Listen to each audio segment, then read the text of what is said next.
What's up, everyone? It's Hunter back with another reaction. For those that are new here, I'm a first-year emergency medicine resident, and this is Season 2, Episode 2 of The PITT. Dr. Al. Trauma's at the back door. From the first episode, there was a weird finding on a CBC that we're now figuring out what it was. Let me know when the rest of her labs are back.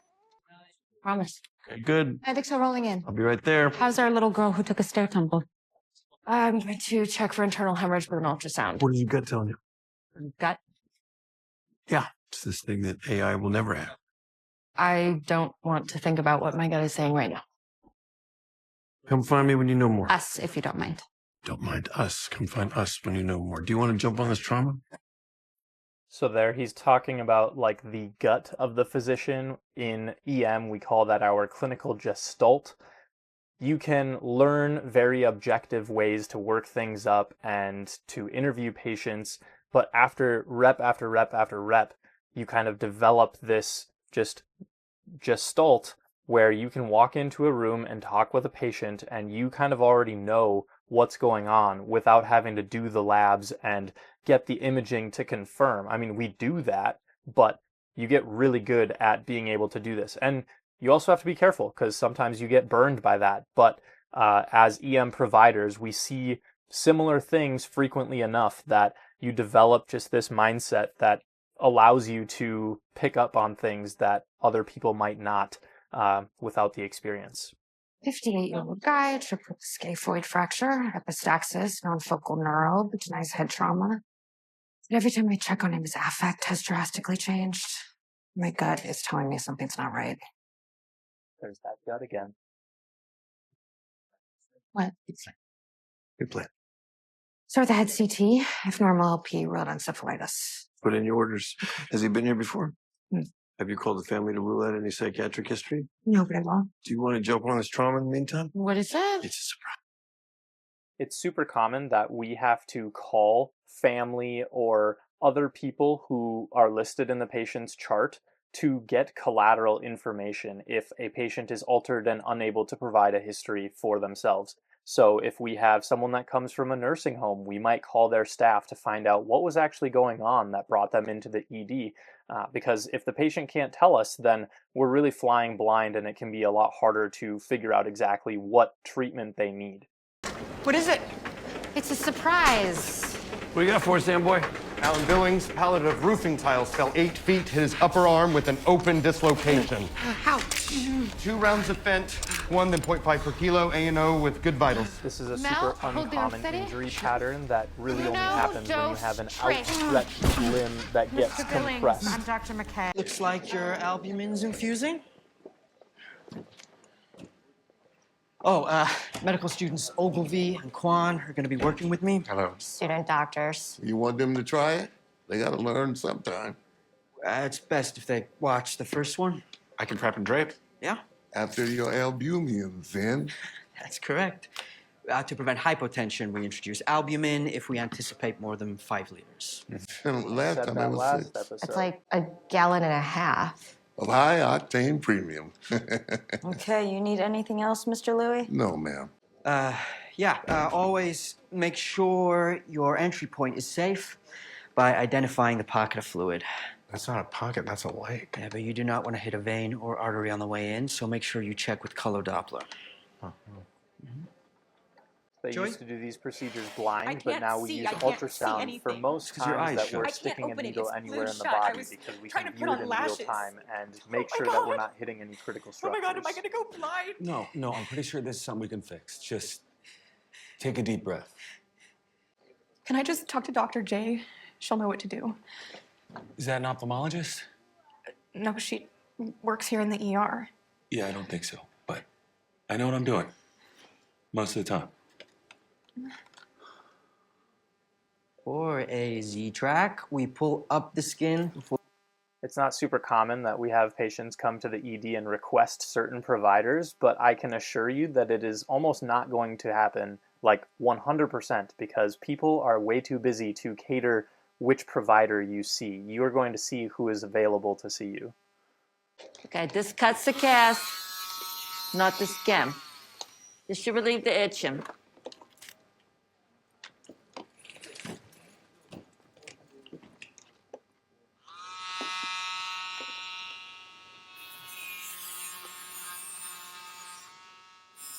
Look at the aspirin.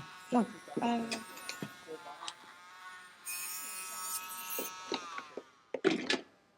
Thank you. It's not nearly that quick in real life, and that blade heats up way too much to be able to just like go through it like that. And you usually have to cut it in 2 spots because you're not just going to pry it open in one spot like I that. see you brought some friends. oh my And God, I was are those anticipating they would maggots? find that under there.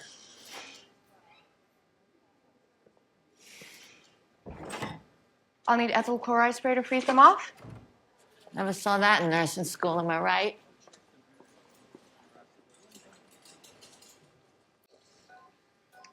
Now irrigate like hell, Mel. Okay.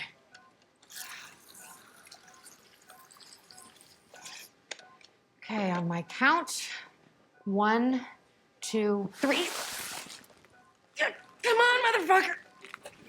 Humor head is not reducing. Should be done in the OR. I am the OR. Okay, we're gonna get this back in before ortho even answers the page. Mel, I think that a lot of stick people 4 think fingers that under that humeral head. orthopedics and Yeah, get in there really, fixing really deep. injuries like these When are you all feel the just traction, strongman lift it maneuvers, above the which glenoid, they that will can convert be, this like to that bacterial could work if dislocation and you should did pop it right back in. hard enough.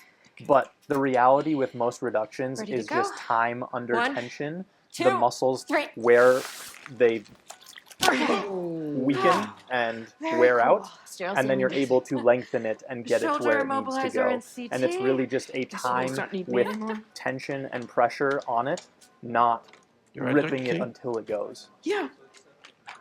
So the appearance of the bacteria in your eye suggests that it's gonorrhea. Traditionally, that's the sexually I transmitted. know what gonorrhea is, Dr. Javati. I'm a nun, not a numbskull. I do a lot of work in an unhoused shelter. Are you handling dirty sheets, pillowcases, soiled clothes? Yes. Part of my day is spent doing laundry, making beds, disposing of old clothes. Do you wear gloves? When they're available.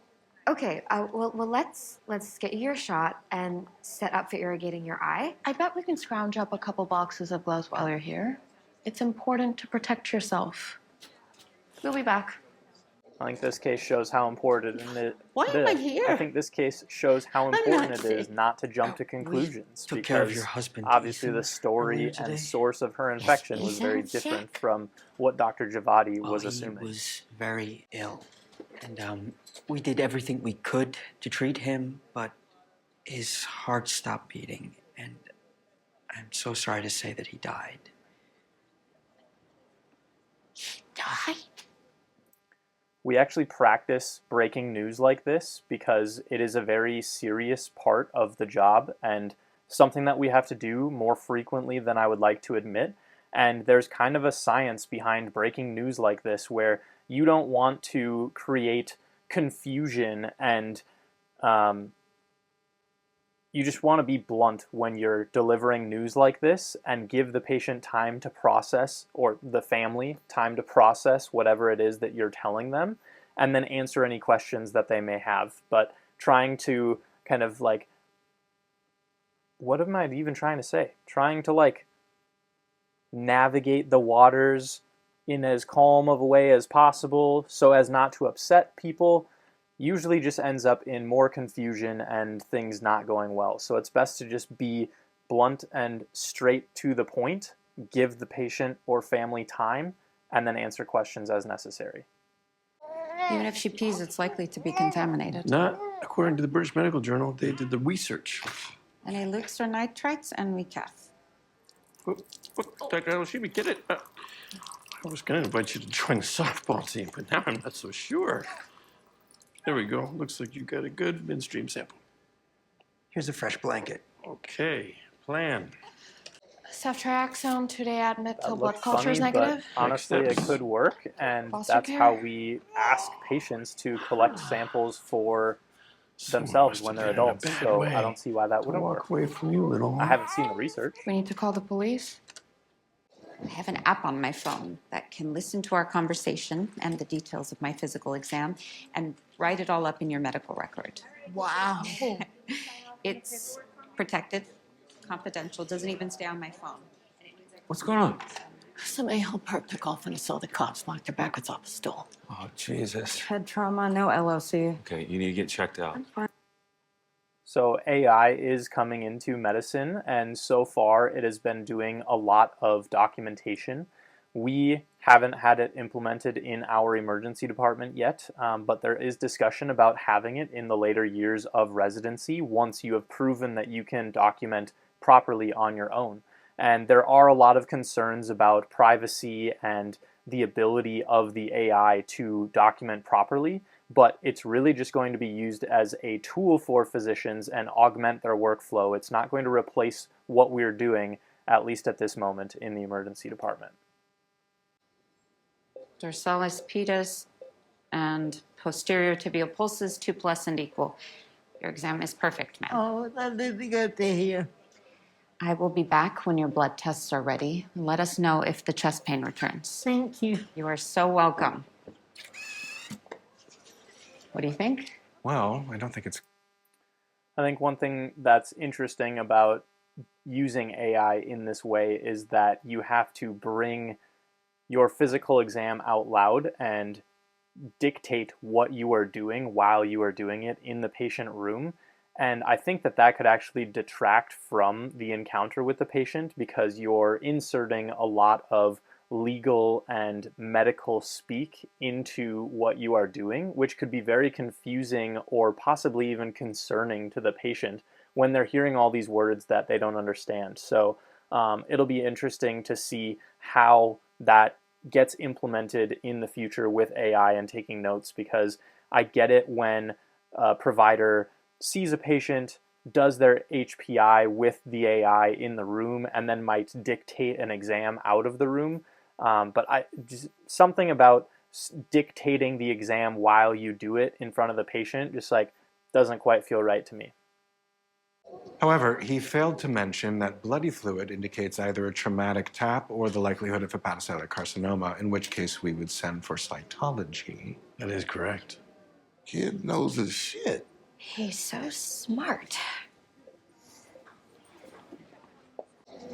If you do that on an away rotation, you're not How's it going feel to to rank at the officially be a program, doctor? so just It's don't. pretty cool, actually. Sure. This one came in by car. All I got is a name, Orlando Diaz. What's the story? He tripped over some rebar. Tryptophan.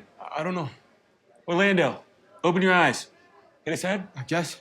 Why didn't you call 911? He wouldn't let me. He was talking. Not so much now. Orlando, Mr. Diaz. Jesus. He drunk? No, ketones on his breath. He diabetic? I don't know. Altered head trauma, possible DKA. Call it overhead.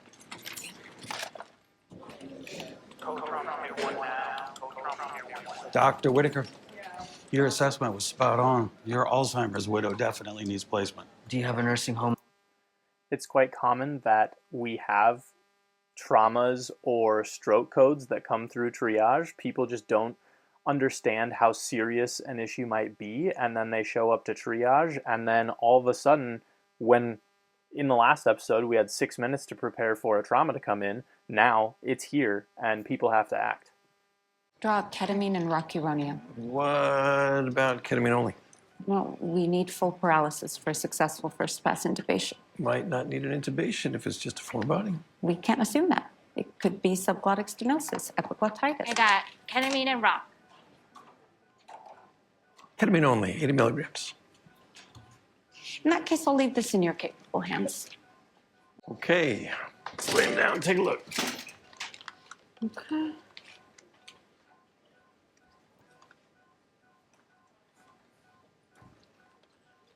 Good view of the epiglottis. And mystery solved.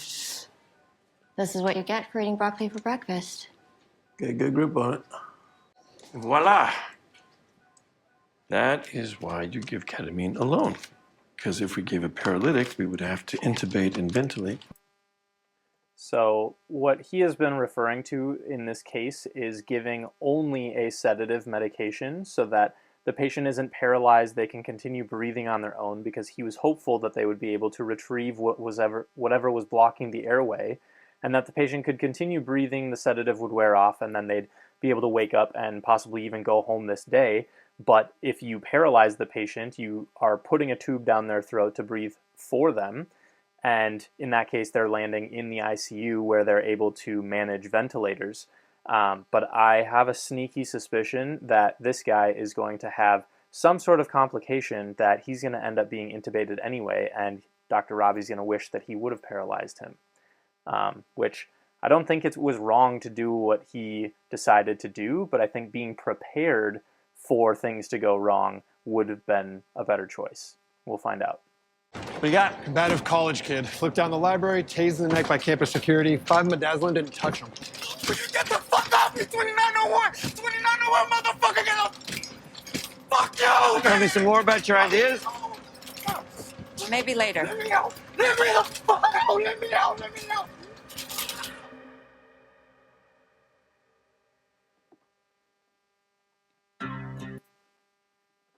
Something tells me that that patient might have been deficient in droperidol. This is my first time doing this style of video. I mean, I guess on top of the one that I did earlier this week.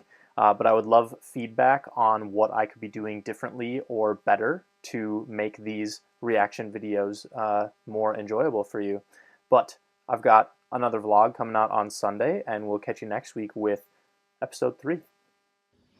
So I'm sitting here editing this reaction video, and I realized that there were a lot of points in the video where I was like ready to say something, but I figured like, let's watch this play out and see what happens.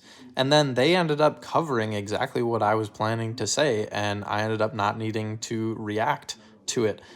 So I did cut out a lot of the episode, but that just goes to show just how good the PITT is as far as its medical accuracy, and even the way that they explain some of the things in the script of the show in a way that makes the general viewer able to understand what's going on.